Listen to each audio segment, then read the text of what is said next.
हम माननीय मंत्रीवर का बहुत बहुत आभार एवं अभिनंदन प्रकट करते हैं। May I request all the dignitaries to kindly take their seats. देवी और सज्जनों, इन पुरस्कार आयोजनों का प्रभाव पूरे क्षेत्र, पूरे राज्य, पूरे देश पर पड़ता है, जिससे उत्कृष्टता और निरंतर सुधार की संस्कृति को बढ़ावा मिलता है। ऐसे आयोजनों में भागीदारी, सर्वोत्तम प्रथाओं, स्वस्थ प्रतिस्पर्धा और नवाचार को बढ़ावा देने के प्रति प्रतिबद्धता का प्रमाण बन जाती हैं। माननीय प्रधानमंत्री श्री नरेंद्र मोदी जी की सरकार के वरिष्ठ मंत्रियों में से एक हैं माननीय मंत्रीवर श्री नितिन गडकरी। वे जमीन से जुड़े हुए हैं, एक समृद्ध सोच रखने वाले, एक समर्थ सामाजिक सुधारक और एवं कुशल राजनीतिज्ञ।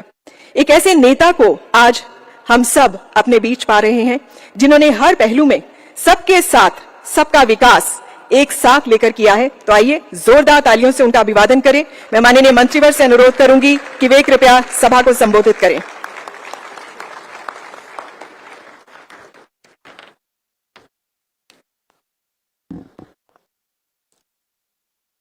हमारे विभाग के राज्य मंत्री आदरणीय जनरल वीके सिंह जी, हमारे सेक्रेटरी आदरणीय अनुराग जैन जी, एनएचआई के चेयरमैन आदरणीय संतोष यादव जी, NHIDCL के MD महमूद अहमद जी, हमारे DG सारंगी जी, जिन्होंने चयनकर्ता का काम बहुत ही अच्छे तरीके से किया है, ऐसे पूरे जूरी मेंबर डॉक्टर सारस्वत जी और उपस्थित सभी अधिकारीगण, कॉन्ट्रैक्टर्स, कंसल्टेंट्स और सभी आज के इस कार्यक्रम में उपस्थित भाई और बहनों, मुझे बहुत खुशी हो रही है कि जिन लोगों ने बहुत अच्छा काम किया है, उन लोगों का हम आज गौरव कर रहे हैं।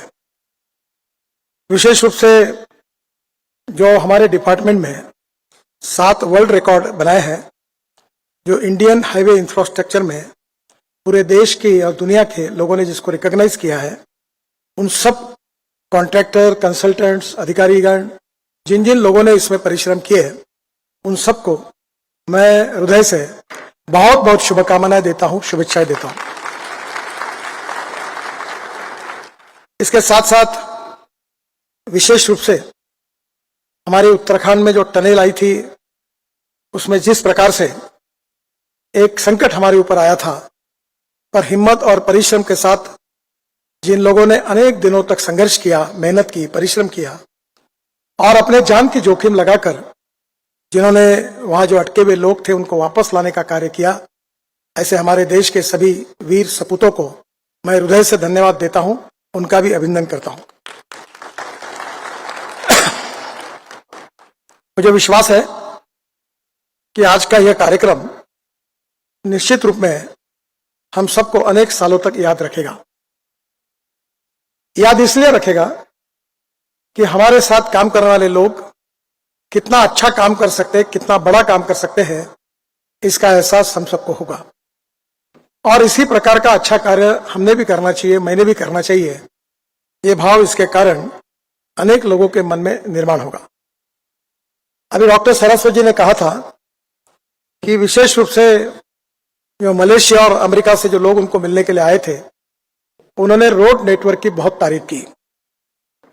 बीच में मैंने ये कहा था कि 2024 समाप्त होने के पहले हमारा जो नेशनल हाईवे का रोड नेटवर्क है, ये अमेरिका के बराबर बनेगा। तो मुझे एक अमेरिकन सज्जन, बहुत बड़े व्यक्ति हैं, जिनके नाम से आप सब लोग परिचित भी होंगे, वो मेरे पास आए और उन्होंने मुझे कहा कि आपने जो बात कही है उसके ऊपर मेरा ऑब्जेक्शन है। तो मुझे लगा कि शायद मुझे वो कहेंगे कि इतना अच्छा नहीं है, तो उन्होंने कहा इसमें आपने दुरुस्त करना चाहिए, क्योंकि मैं अमेरिका में रहता हूं, 40 साल से अमेरिका में घूमता हूं, वहां की आबादी भारत की तुलना में बहुत कम है, पर आपका जो रोड नेटवर्क अब बन रहा है वो अमेरिका से भी अच्छा बन रहा है। इस बात को मैं सर्टिफाई करता हूं। मुझे लगता है कि ये नया रोड नेटवर्क जो बन रहा है, नई टनल्स बन रही है, ब्रिजेस बन रहे हैं, रोड बन रहे हैं, ग्रीन एक्सप्रेस हाईवे बना रहे हैं, नेशनल हाईवे बन रहे हैं, ये सब जो बातें हैं, ये निश्चित रूप से देश के लोगों के लिए गौरव का विषय बना है। 2 दिन पहले हमारे सेक्रेटरी और मैं रोड सेफ्टी के एक प्रोग्राम में अमिताभ बच्चन जी के साथ थे। तो अमिताभ बच्चन जी मुझे कह रहे थे कि मेरी बहुत इच्छा होती है कि मुंबई से इलाहाबाद तक मैं खुद गाड़ी चलाकर वहां तक जाऊं। आपने इतने अच्छे रोड बनाए। आज हम जहां भी जाते हैं, अरुणाचल, मेघालय, त्रिपुरा, चाहे किसी भी पिछड़े हुए क्षेत्र में, किसी भी डिस्ट्रिक्ट में, तो हर जगह वहां के सभी लोग, ऑल पार्टी के एमपी, एमएलए, जो अलग अलग पार्टी के हैं, हमारे विरोधी भी हैं, फिर भी ये कहते हैं कि रोड बहुत अच्छे बने हैं। और इसका स्वाभाविक रूप से श्रेय मुझे मिलता है, क्योंकि मैं विभाग का मंत्री हूं, वीके सिंह जी राज्य मंत्री है, तो लोग हमारा गौरव करते हैं। पर सही में मेरा इसमें ज्यादा कंट्रीब्यूशन नहीं है, क्योंकि मैं कोई ये विनम्रता के भाव में नहीं कह रहा हूं, पर कभी कभी कैप्टन को क्रेडिट मिलता है, पर आप बैठे हुए यहाँ के कॉन्ट्रैक्टर्स, अधिकारीगण, लेबर्स, कंसल्टेंट, डीपीआर कंसल्टेंट्स, अधिकारीगण, सेक्रेटरी तक सभी लोग रात दिन मेहनत करते, काम करते हैं। उनके कलेक्टिव टीम स्पिरिट का ये परिणाम है, और इसलिए इस श्रेय में भागीदारी आप सबकी है, ये मैं नम्रतापूर्वक नमूद करना चाहता हूं। एक बात जरूर है, मैं कोई मैनेजमेंट का एक्सपर्ट नहीं हूं, और पिछले 7 साल से मैं अपने कॉन्स्टिट्यूंसी में 4 प्रोग्राम करता हूं। एक क्रीड़ा महोत्सव होता है, अभी एक 4-5 दिन पहले खत्म हुआ, जिसमें 70,000 खिलाड़ियों ने भाग लिया। 66 ग्राउंड पर स्पर्धाएं चली, 6,000 पंच थे, और रात दिन कार्यक्रम चल रहे थे। फिर उसी समय हमारा एक एडवांटेज विदर्भ करके एक इंडस्ट्री के इसमें रोजगार के बारे में कार्यक्रम हुआ, वो भी बहुत बड़ी इवेंट हुई, बड़े बड़े लोग उसमें आए थे। और तीसरा कार्यक्रम उसके 15 दिन पहले सांस्कृतिक महोत्सव हुआ, 17 दिन, रोज 50,000 लोग आते थे। और उसके पहले एक एग्रो विजन हुआ, जिसमें 5 लाख लोग आए। तो ये चारों कार्यक्रमों का आयोजक मैं था। तो मेरे पास जब लोग मिलने के लिए आते थे, तो मैं अपना रोज अपने अपने कार्य में व्यस्त रहता था। मैं एक भी कार्यक्रम में कहीं नहीं था, न कोई कार्यक्रम से मेरा संबंध था। विशेषता ये होती कि हर कार्यक्रम करने वाली 500-700 लोगों की टीम थी, और टीम मिलकर रात दिन काम करते थे, और इसलिए स्वाभाविक रूप से काम भव्य हुआ। एक बात महत्वपूर्ण है कि एक व्यक्ति कितना काम करता है, उससे ज्यादा महत्वपूर्ण है कि वो कितने लोगों से अच्छा काम करवा सकता है, और ये लीडरशिप की बहुत बड़ी टेस्ट होती है। Of work and decentralisation of power. मुझे पता है कि जब लोग प्रमोशन होने के पहले रहते हैं, तो अक्सर बोलते हैं कि बड़े साहब हमको अधिकार नहीं देते, और जब ये बड़े साहब बनते हैं तो वो यही काम करते हैं कि अपने जूनियर को कोई अधिकार नहीं देते। मैं स्टेज पर बैठे हुए लोगों के बारे में ये नहीं कह रहा हूं क्योंकि कोई भी आदमी विकेंद्रीकरण करने में जड़ी अड़चन होती है, पर division of work and distribution of power ये सक्सेस करने के लिए बहुत आवश्यक है। और इसलिए स्वाभाविक रूप से हमारे यहाँ पीढ़ी तक, आरओ तक हमारी जो यंत्रणा है वो कैसा काम करती है, इसके ऊपर मूल्यांकन होगा। आज यहाँ थोड़ी बहुत चर्चा हुई कि जैसे आपने अच्छा काम किया है और जिसका क्रेडिट हम सबको मिलता है, वैसे देश का 40% पोल्यूशन हमारे सेक्टर के कारण होता है। देश में 1,68,000 लोग मरते हैं, जिसमें से करीब 50,000 से ज्यादा लोग हमारे नेशनल हाईवे पे मरते हैं। हमारे देश का 3.8% जीडीपी का नुकसान होता है, और 18 से 35 वयोवर्ग में मरने वालों की संख्या 60,000 है। आप समझ लीजिए कितने बड़े प्रमाण पर लोगों की मृत्यु हो रही है। बड़ी इंटरेस्टिंग बात है कि जब मैं मंत्री बना तो पीछे बड़ा ब्लैक स्पॉट निकालो, तो 4,000 ब्लैक स्पॉट निकले। अभी मेरी जानकारी है कि अब ये स्पॉट की संख्या और 4,000 से बढ़ी है। तो ये ब्लैक स्पॉट बढ़ते ही जा रहे हैं। इसका मतलब शुरुआत के समय में जो प्रीलिमिनरी लेवल पर जो डीपीआर बनाने वाले हैं और जो पीडी और आरओ है, जिनकी ये जिम्मेदारी थी कि उन्होंने रोड बनाने के पहले उसके ऊपर जाकर विजिट करके उसका चेकिंग करना चाहिए था, तो नहीं हुआ।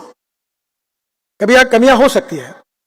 मैंने मुंबई पुणे एक्सप्रेस हाईवे बनाया, अब काफी दिन हुए, पर उस हाईवे का जब रोड सेफ्टी ऑडिट हुआ तो उसमें करीब अनेक प्रकार की गलतियां निकली, मिस्टेक्स निकली। अब वो पूरी मिस्टेक जब सुधारी गई तो एक्सीडेंट का और मरने वालों का प्रमाण 50% कम हुआ। तो वो मेरी गलती थी, उसमें स्वीकारने में कोई संकोच नहीं होना चाहिए। तो ये बोनाफाइड मिस्टेक हमको नहीं समझ में आया। तो मेरा आपको यही कहना है कि रोड सेफ्टी का एक चैलेंज आप सबके सामने है, और इसमें contractor, DPR consultant, RO, PD, हमारे इंजीनियर्स, चीफ इंजीनियर्स थोड़ा कॉशियसली करिए। रोड के जो हमारी साइनेज है वो अभी भी कंफ्यूज करते हैं। मैं दुनिया की बात छोड़ दूं, मैं एक बार बलती रोड पे चला गया क्योंकि साइनेज ठीक नहीं थे। तो मेरा आपको यही कहना है कि आप तो इंजीनियर हो, तो कोई बात अगर आप स्पेसिफिकली चेक करेंगे तो यह छोटी छोटी बातें आपके नजरों में आएगी, और उसको अगर समय पर आप रेक्टिफाई करोगे तो भविष्य के अनेक प्रॉब्लम्स निर्माण नहीं होंगे। मैं अक्सर एक बात कहता हूं कि no one is perfect and no one can claim that he is perfect. उत्तम, अधिक उत्तम, सर्वोत्तम up to infinity. You cannot catch your own image. और इसलिए जो अच्छा हुआ वो तो अच्छा है ही, और उसके लिए आप सब अभिनंदन के लिए पात्र है। पर जो अच्छा हुआ इससे और अच्छा करने का इंस्पिरेशन, मोटिवेशन और उसकी विजन लेकर और अच्छा काम करेंगे तो मुझे लगता है कि निश्चित रूप से काम होगा। कुछ कॉन्ट्रैक्टर ऐसे कि लगातार उनको अवार्ड मिल रहे हैं, बाकी कॉन्ट्रैक्टर को क्यों नहीं मिल रहे? इसमें से एक कॉन्ट्रैक्टर को अवार्ड मिला, मुझे उसकी कहानी मालूम है। एक बड़ा प्रोजेक्ट IL&FS का था, IL&FS फेल हो गई। उसके पहले L&T थी, L&T ने काम छोड़ दिया। मैं रोज बहुत टिका टिप्पणी होती थी। जब वो प्रोजेक्ट में आज जिसको पुरस्कार मिला उस कॉन्ट्रैक्टर को 2 पैकेज मिले थे, पर उस समय कुछ फाइनेंशियल क्लोजर नहीं हो रहा था, तो मेरे पास आया। तो मैंने उसको कहा कि तुम एक काम करो, एक काम किसी को दे दो, बहुत दिन हुए शुरू नहीं हो रहा। उसने कहा मैं करूंगा। मैंने बोला तुम करोगे ये तुम्हारा कॉन्फिडेंस है, पर एक काम ठीक से करो, ये किसी और को आप देख लो। उसने एक काम दूसरे को दे दिया, एक काम खुद को लिया, खुद काम किया, अच्छा किया, वर्ल्ड रिकॉर्ड बन गया और उसको अवार्ड मिल गया। तो प्रॉब्लम यह है कि ये जब कोई आदमी अड़चन में आता है, या कोई आदमी लॉस में आता है, या कोई धंधा चलता नहीं है, या कोई एक्सीडेंट होता है, ना एकदम वो दोषी होता है, ऐसा नहीं होता। परिस्थितियां ऐसी होती है कि उस व्यक्ति को फेल्यूअर्स का सामना करना पड़ता है। पर ऐसे इसमें निराश न होते हुए फिर से एक बार आगे निकलना चाहिए। मैं जब स्टूडेंट लीडर था तो मैं जिस पार्टी में काम करता था उसका भविष्य बहुत ही बेकार था। जो चुनाव लड़ते थे वो हारते थे।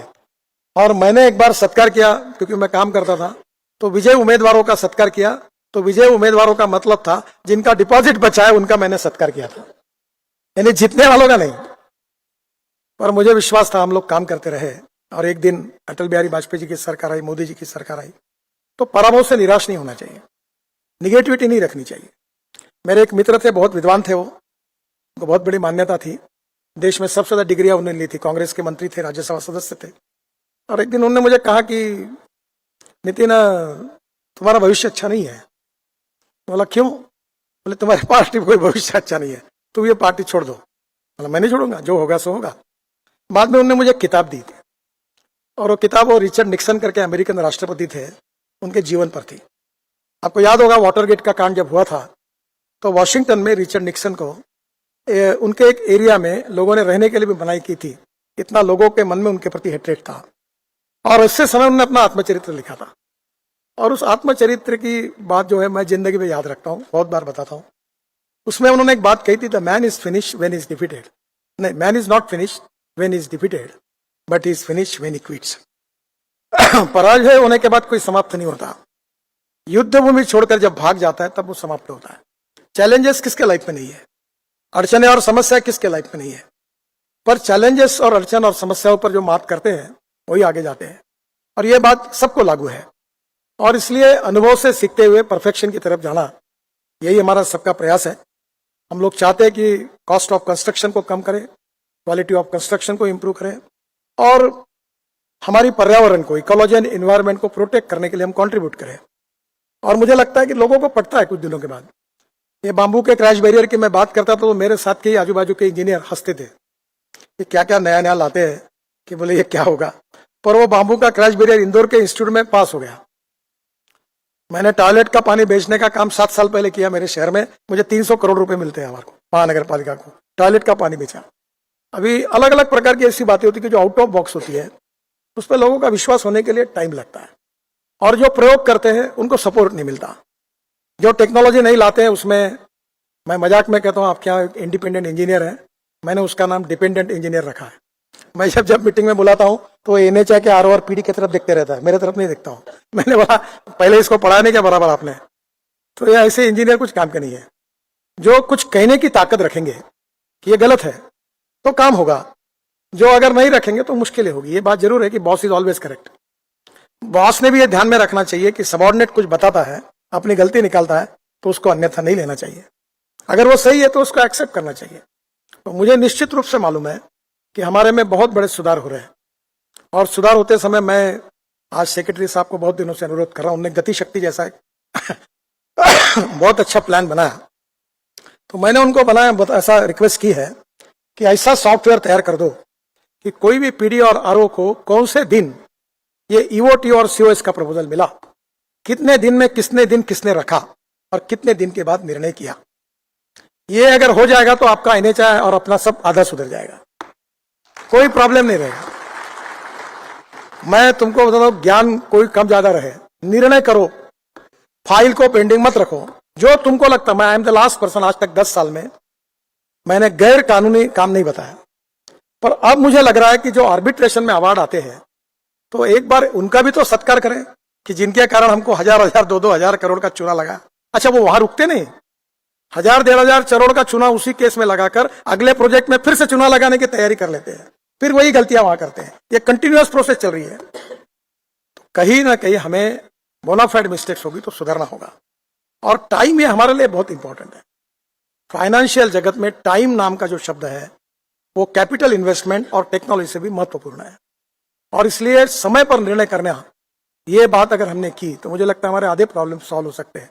वैसे मैं नेगेटिव बातों की चर्चा नहीं कर रहा हूं, मैं और अच्छा बनना, हम अच्छे है ही, पर और अच्छा कैसा बन सकते हैं इसलिए आपको सुझाव दे रहा हूं। और इसीलिए जब आज के कार्यक्रम का आयोजन हुआ तब मैंने यही कहा था कि एक बार जिन जिन लोगों ने अच्छा काम किया है उनको हम ये कहें कि ताकि उनको तरफ देखकर बाकी लोगों को तो लगे कि हम भी अच्छा काम करें, तो उनका हम सत्कार करें। जिन जिन लोगों ने जान बचाई हमारी टनल के स्केप में, तो कितना बड़ा घटना हुई थी, तो उन लोगों को भी हमने आज गौरवान्वित किया। सेक्रेटरी साहब ने सुझाया कि हमने उनको भी करना, उन्होंने जो लोग चुने वो नीचे लेवल पर जो काम करने वाले थे उनको बुलाया। प्रमुख लोगों के साथ साथ तो जो छोटे छोटे लोग थे जिन्होंने वहां बहुत महत्वपूर्ण काम किया, उनका हमने सत्कार किया। बात छोटी है पर इससे बहुत बड़ा इंस्पिरेशन और मोटिवेशन उस व्यक्ति को मिलता है। तो आने वाले समय में हमने काफी वर्ल्ड रिकॉर्ड किए, हमें बहुत अच्छी मान्यता मिली, पब्लिक रिकॉग्निशन मिला। आपके बदौलत पार्लियामेंट में हमारे सब्जेक्ट पर मुझे जब चर्चा हो रही थी तो मुझे इतनी खुशी हुई कि 70 एमपी बोले belongs to all political party, और उस दिन मुझे भी आश्चर्य लगा कि 70 में से 70 अलग अलग पार्टी जो हमारे घोर विरोधी है, हर व्यक्ति ने भाषण की शुरुआत पहले मेरा अभिनंदन किया, मुझे धन्यवाद दिए और फिर भाषण शुरू। यानी इसका मतलब आप सब लोगों ने जो किया हुआ काम है वो ऑल कॉर्नर में रिकॉग्नाइज हुआ, और उसी के लिए लोग एनएचआई को, एनएचआईडीसीएल को, हमारी ऑर्गेनाइजेशन को धन्यवाद देते हैं। अड़चने हैं, समस्या है, प्रॉब्लम्स है, पर उसमें से भी मात करके हम आगे जा रहे हैं, आगे जाते रहेंगे। और सबसे बड़ी बात है ओनरशिप। मुझे बहुत अच्छा लगता है, कभी कभी मैं कहता हूं कि एनएचआई में टूरिस्ट बहुत आते हैं, अलग अलग जगह से आते हैं और चले जाते हैं। तो मैं सेक्रेटरी साहब को कह रहा हूं कि जो आदमी परमानेंट ऑर्गेनाइजेशन में रहता है उसकी ओनरशिप अलग होती है। ये जो टूरिस्ट आते हैं वो कॉन्ट्रैक्ट मैरिज जैसा होता है, म्यूचुअल अंडरस्टैंडिंग का। वो उतने दिनों तक रहते हैं, उसमें से भी अच्छे लोग होंगे, उतने दिनों तक रहते फिर चले जाते हैं। तो हमारा independent cadre from A to Z हमारा खुद डेवलप करें, हम उनका अच्छा से अच्छा ट्रेनिंग करें, वर्ल्ड की जो बेस्ट प्रैक्टिसेस है उसका नॉलेज उनको दें, हम आईआईटी में उनको भेजें और वहां से आकर वो उस ज्ञान का उपयोग करके अच्छा कार्य करें। यही हम सबकी अपेक्षा है। प्रधानमंत्री जी का ये सपना है कि $5 ट्रिलियन की इकोनॉमी बनाना, आत्मनिर्भर भारत बनाना और वर्ल्ड की 3rd लार्जेस्ट इकोनॉमी बनाना। मुझे लगता है कि ये इसका संबंध डायरेक्ट इंफ्रास्ट्रक्चर से है। जब तक water, power, transport and communication develop नहीं होगा तब तक कैपिटल इन्वेस्टमेंट, इंडस्ट्री नहीं आएगी, तब तक एग्रीकल्चर एंड सर्विस सेक्टर भी डेवलप नहीं होगा, और जब तक तीनों सेक्टर डेवलप नहीं होंगे तब तक ग्रोथ नहीं बढ़ेगी और एम्प्लॉयमेंट पोटेंशियल नहीं बढ़ेगा। तो निश्चित रूप से हमारे एनएचआई ने अच्छे अच्छे रोड जो बनाए, मिनिस्ट्री ने, ये रोड के कारण कितना बड़ा सोशियो इकोनॉमिक इंपैक्ट है, एक रोड के कारण कितनी इंडस्ट्री आई है, इस एक रोड के कारण कितनी प्रगति और विकास हुआ है। मुझे याद है कि मैं आज मुझे द्वारका एक्सप्रेस हाईवे के टनल से मैं आया, मुझे बहुत आनंद हुआ। आज ये टनल का कंसल्टेंट, डिजाइन कंसल्टेंट कौन है मुझे पता नहीं है, पर मेरा अभिनंदन उसके पास जरूर पहुंचेगा। इतना सुंदर टनल का डिजाइन किया और इस प्रोजेक्ट का डिजाइन किया है कि स्टेट ऑफ आर्ट प्रोजेक्ट है। जब विपक्ष के नेता अधीर रंजन चौधरी मेरे घर पर आए थे और जब विषय निकला तो उन्होंने बताया, नितिन जी क्या है, it is beyond my imagination, ये स्टेट ऑफ आर्ट प्रोजेक्ट है, देश को इसका अभिमान है। वो बोलते बोलते रुके नहीं, यानी इतना सुंदर प्रोजेक्ट बना है, इतना सुंदर डिजाइन है, इतना अच्छा काम हुआ है और बचत भी हुई है। तो मुझे लगता है कि नेचुरली ये सब बातें आने वाले 100 साल लोग याद रखेंगे। मैं आपको सही बताता हूं कि मैं तो कोई चीजें याद रखता नहीं हूं, मेरा स्वभाव नहीं है, मैं रोज सुबह उठता हूँ और नया सोचता हूँ। पर अमिताभ बच्चन ने एक बार मुझे कई बात आपको बता रहा हूँ, मैंने उनको एक बार मिले थे तो मैंने कहा अमिताभ जी मेरे को फाइटिंग की पिक्चर बहुत पसंद है। मैं जब स्टूडेंट था तब थर्ड क्लास में बैठकर पहले लाइन में बैठकर तुम्हारी दीवार और तुम्हारा जंजीर 3-3 बार देखता था और फाइटिंग में बड़ी मजा आती थी। तो मुझे वो कह रहे थे नितिन जी पिक्चर अगर चलते हैं और अच्छे होते तुमको पसंद है, गाने भी होते तो और अच्छे लोगों को लगते हैं, पर मैंने इतने अच्छे हिट फिल्में दी, वो फिल्म 1 साल के बाद लोग भूल जाते हैं। पर मैं रोज घर से निकलता हूं और मुंबई में कहीं भी जाता हूं तो रोज तुम्हारी याद करता हूं, क्योंकि मुंबई के 55 फ्लाईओवर और वर्ली बांद्रा के कारण रोज मेरा समय बचता है। अब मैं मुंबई को भी भूल गया, मैं वो जो हमारा समुद्र में बना है वर्ली बांद्रा सी पे उसको भी भूल गया, फ्लाईओवर को भी भूल गया। मेरा जाना भी मुंबई कम होता है, पर लोग मुझे नहीं भूले। मुझे एक बहुत अच्छी बात है, एक बार ये द्वारका एक्सप्रेस हाईवे के बारे में ये नहीं हो रहा था तो मैं भी मुंबई जा रहा था, तो मैं विस्तारा फ्लाइट में था, तो वो उसमें ज्यादा बिजनेस क्लास में सीटें नहीं होती, पीछे बैठा था एक जन यंग लड़का था, 35 साल की उम्र होगी, टॉय लगाकर स्मार्ट। तो उसने तुरंत देखकर वो मेरे पास आया और हवाई जहाज में नीचे झुककर वो मुझे नमस्कार किया उसने। मैं बड़ा संकोच हो रहा, ये क्यों कर रहे हो सर, क्या पूछते हो? बोले आपने मेरी जिंदगी बनाई हो। बोले आपने द्वारका एक्सप्रेस हाईवे बनाया, मेरी वहां 350 एकड़ जगह है, मेरा दिवाला पीट चुका, मेरा अकाउंट एनसीएलटी में चला गया, मेरे काम अधूरे पड़े थे, जैसे जैसे आपका काम बढ़ते गया मेरी कीमत बढ़ती गई, आज मैं 8 से 10 हजार करोड़ का आदमी बनाऊं तो मैं पैर नहीं पड़ू तो क्या करूं। तो मैंने उसको मजाक में कहा फिर एक काम जरूर करना कि दिल्ली में अभी तक मेरा घर नहीं है, मंत्री है तब तक सरकारी घर है, जरा रिजनेबल प्राइस में मुझे घर जरूर देना। मैंने उसको मजाक में कहा। देखिए कितना बड़ा इंपैक्ट है, एक हाईवे के आजू बाजू में कितनी बड़ी टाउनशिप बन रही, कितने लोगों को एम्प्लॉयमेंट मिला, कितने बंगले घर बन रहे, ये सब आपके कारण हो रहा है। ये देश जो बढ़ रहा है इसमें हमारा बहुत बड़ा कंट्रीब्यूशन है, हम जरूर अभिनंदन के लिए पात्र है। पर इसके साथ साथ ये जो आज हमने सबका सत्कार किया है, निश्चित रूप से इसमें हमको समाधान है कि हम अच्छे इसमें आए, पर इससे आगे भी हमको जाना है और वर्ल्ड बेंचमार्क को और निश्चित रूप से हासिल करना है, क्वालिटी अच्छी बनाना है, कॉस्ट ऑफ कंस्ट्रक्शन को कम करना है, इकोलॉजी एनवायरनमेंट को प्रोटेक्ट करना है और हमारे देश का इंफ्रास्ट्रक्चर वर्ल्ड में सबसे अच्छा है, ऐसा हमने नहीं दुनिया ने जब कहा तो निश्चित रूप से हमें इसका सबसे बड़ा समाधान मिलेगा। आप सबके प्रयासों से उस सपने को आप सब लोग जरूर पूरा कर सकते हैं और पूरा करेंगे, इसी विश्वास के साथ मैं फिर से एक बार सभी जिन लोगों को अवार्ड मिले उनको हृदय से बहुत बहुत धन्यवाद देता हूं और अपनी बात समाप्त करता हूं। धन्यवाद।